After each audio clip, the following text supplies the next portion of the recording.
اللہ نے فرمایا وہ ملک ان پر 40 سال تک حرام رہے گا، وہ زمین میں سرگرداں پھریں گے، لہٰذا آپ اس فاسق قوم کے بارے میں افسوس نہ کیجیے۔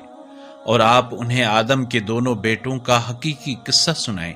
جب ان دونوں نے قربانی پیش کی تو ان میں سے ایک کی قربانی قبول ہوئی اور دوسرے کی قبول نہ ہوئی، تو اس نے کہا میں تجھے ضرور قتل کروں گا۔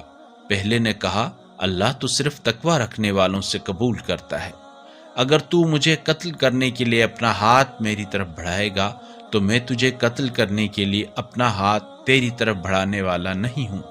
میں تو عالمین کے پروردگار اللہ سے ڈرتا ہوں، میں چاہتا ہوں کہ میرے اور اپنے گناہ میں تم ہی پکڑے جاؤ اور دوزخی بن کر رہ جاؤ، اور ظالموں کی یہی سزا ہے۔